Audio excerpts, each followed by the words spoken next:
In Parallel, there's 4 different types of cards. There's going to be units, effects, relics, and upgrades.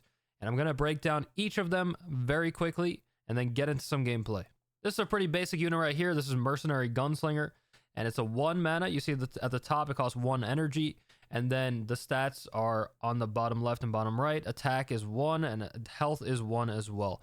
And it has a muster ability, which is basically a battle cry. Just when it hits the field, it deals 1 damage to any target. So just very simple to understand.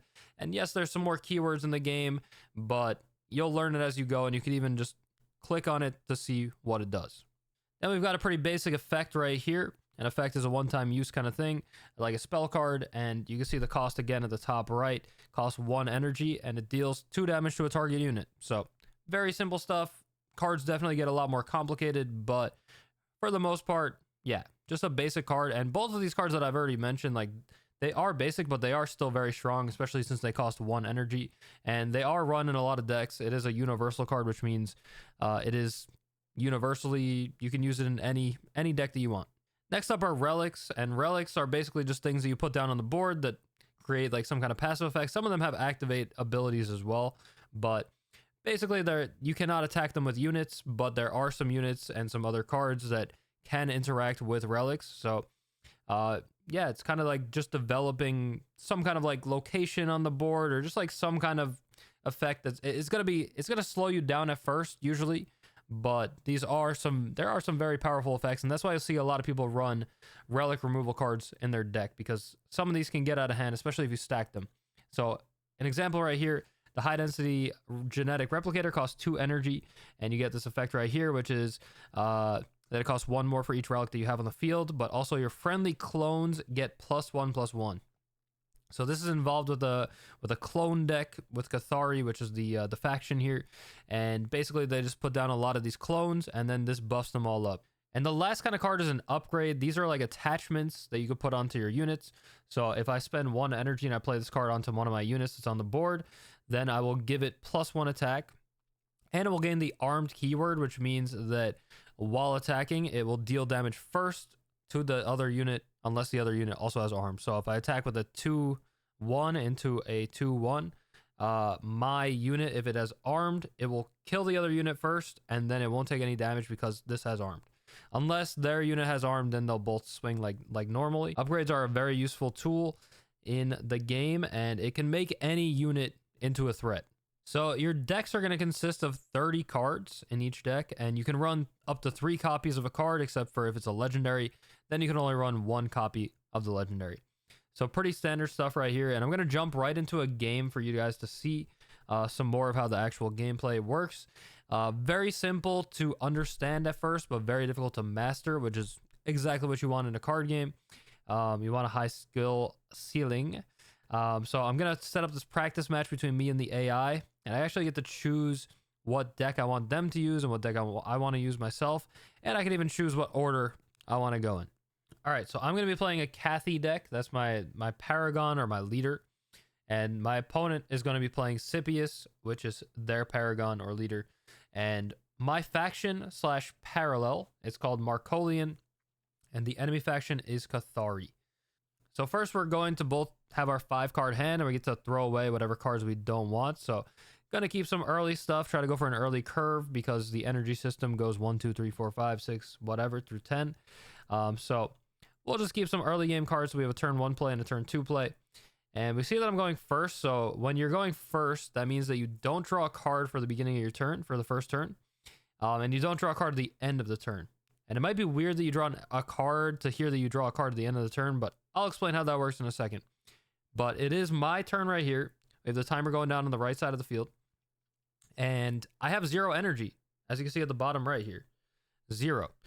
So in order to get energy, I have to actually put a card from my hand into the bank zone that you see at the bottom right. So I'm going to take this card that just deals 3 damage to the face, and I'm going to put that into the bank. So I'm not going to get that card back unless a card says I can get it back.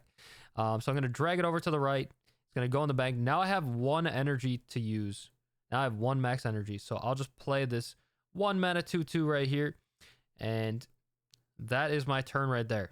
And if you're the first player, you don't draw a card for the at the start of your turn or at the end of your turn, but usually you do draw a card at the end of your turn if you banked a card, which you usually do just want to bank a card because you need the energy. You need to keep ramping up energy. So that's one of the top mechanics in the game that people love, including myself. It's a very skill testing mechanic, is just banking a card every single turn, because you really need to know what you're trying to save for later. And most of the time, if you throw away a card, you're not going to get it back. So if I throw away the wrong card, then I could end up regretting it a lot. Yeah, so now I'm on turn 2. I have 1 energy again, but I want to ramp up to 2. So I'm going to throw away this card right here that I don't need. Now I'm at 2 energy. You can see that these cards are all playable because they're highlighted in yellow. And I'm just going to play down this 2 mana 1/3. Has an ability as well for combat damage, but that's irrelevant. And my opponent has a 0/2 thing right here. It's a shield pod. Since they went second, not only do they get to actually draw a card on their first turn and at the end of their first turn, but they also get a shield pod that is just a 0/2 defender. So it actually does matter sometimes, this defender, and it just kind of stalls out a little bit. So I have to attack the defender. I can attack something else, but they can choose to block with the defender, and they usually will. So yeah, that's a little bit of an interesting thing in this game, is multiple defenders. Because defending in this game is kind of similar to Magic the Gathering in a sense. That's like the only chance for somebody to interact on the other player's turn, is with defending. So if there's multiple defenders out and I attack, if they have the shield pod and something else that has defender on it, and I declare an attack, they'll get to choose between the 2 defenders what they want to defend with. All right, so both of our decks are pretty aggressive decks. We're just trying to establish things on the board. But I'm going to show off something else that I haven't talked about yet, which is the paragon, the leader. So I have this leader right here at the bottom, and I'm going to move my cam a little bit.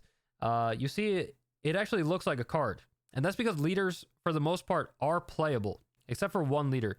But I could actually spend 4 energy and play this leader out as a 5/5 with an ability if I would like to at any given point, whenever I have the energy. So that's really cool, and they all usually have some pretty cool effects, unique effects, but my leader also has a passive ability that you can see at the bottom as well. So the second unit that I play each turn gains +1/+1. So let's show that off right now. So I'm going to show you the Gunslinger card that I was talking about earlier in action. So I play this for 1. I'm at 3 right now.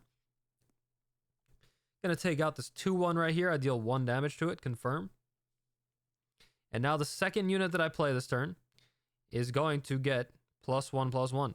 There you go, just like that. And I'll take some value trades, whatever. This has an effect, deals 1 damage to each of us, whatever. And since this dealt combat damage, I gain +1/+1. Pretty standard stuff. And I did bank a card as well. And you can actually see your banked cards right here if you want to check it out. You can also see your waste over here, which is like your discard pile. And then we both have our 40 card decks over here. Both players start with 30 HP as well. Sorry, kind of jumping around here, but gonna cover pretty much everything that you need to know in this game. So my opponent just plays a unit out, no big deal. It's a bot, they're not really that great, but I'll show off how to play the paragon. So I'm just gonna bank a card that I don't need. Now I'm at 4 max energy, and now I can just straight up drag Kathy over to the board, and I just played my leader like that. And once the leader goes away, I can't replay it from the leader zone anymore.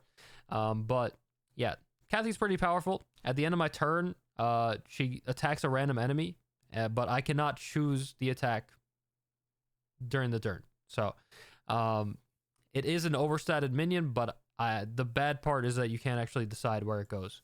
But since my opponent doesn't have any units on the board, now it's just going to automatically attack face at the end of the turn. And that's pretty much the basics of the game. You're just trying to reduce your opponent to 0 life, of course. And one thing to note is fatigue damage, actually. So we have a bunch of cards in the deck. For sure, you start with 40 cards, but fatigue actually does come up, especially in control versus control matchups, of course. So the way fatigue works is when you run out of cards, the next card that you would draw is actually going to come from your waist. It's just gonna be a random card from your waist, which is really interesting. But also you do take damage, and you start off by taking 1 damage the first time you draw a card in fatigue, but then it doubles every single time. So the next card I'm gonna take 2, then 4, then 8. You know how math works. It adds up pretty quickly, actually. just before I end this game right here, I'm just going to show off the relic and effect right here. I have a relic in my hand right here. So there's actually a relic zone at the bottom right below the units where you can play the relics, and then you can just drag the effects out wherever and you will get to play the effect. So this one draws me 2 cards, and then I discard a card right here. Like I said before, there's going to be there's a bunch of keywords that you're going to have to learn as you go along. But pretty basic stuff, especially if you've played other card games before. And the concede button's at the top left. There you go. All right, so now I'm going to talk about the last thing really with the gameplay, which is the Singularity, which is basically like a banish zone. So there are some cards that say banish on them, especially in the Shroud Parallel. And that's the class that I'm playing right now. And it's basically like a control class typically. But yeah, Shroud is a little different because they have this Singularity zone or banish zone kind of thing. So as you can see right above my waist over here at the bottom right, there is a Singularity little zone. So I will show you how that works in just a second here. So whenever I banish a card, it's going to go into that Singularity. And then I'll be able to interact with that with some other cards as well. But if any other class banishes a card, it just goes away from the game completely. It just gets removed from the game. Because as you can see, my opponent doesn't have a Singularity zone since they're not playing Shroud. So I'm going to play this card. I'm going to bank this card right here. I'm going to play this card right here, which is going to spend all my energy, and it's going to banish whatever I kill, pretty much. I'm going to take some damage as well. So I just banished his guy right there, his little token. And now you can see in my Singularity, I have the token in there. And most of the time, cards will just sit there in the Singularity and not really do too much, but there are some cards that interact with it. Sometimes you can actually bring cards back from the Singularity. So you want to actually think about what you want to banish at what time, but banishing cards is just really strong in a game like this because there are a lot of cards that have effects that activate when they're destroyed. And banishing a card is different than destroying a card, just like in other card games as well.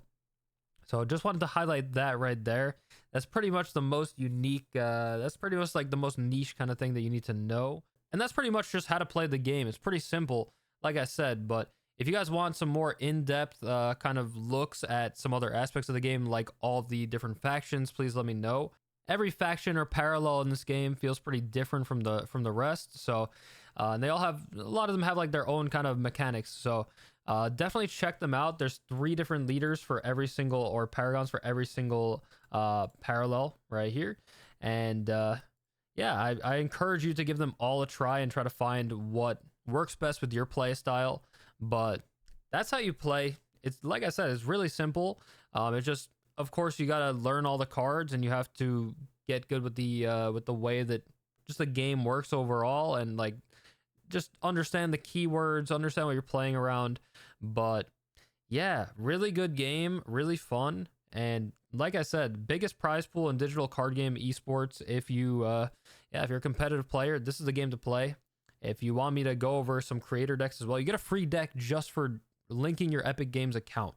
A free competitive deck that was made by creators in the game, like content creators. So definitely check that out. And if you use my link, you get 3 free packs as well. There's really never been a better time to be getting into the game. So hope you check it out and let me know what you think. That's all I got. Peace.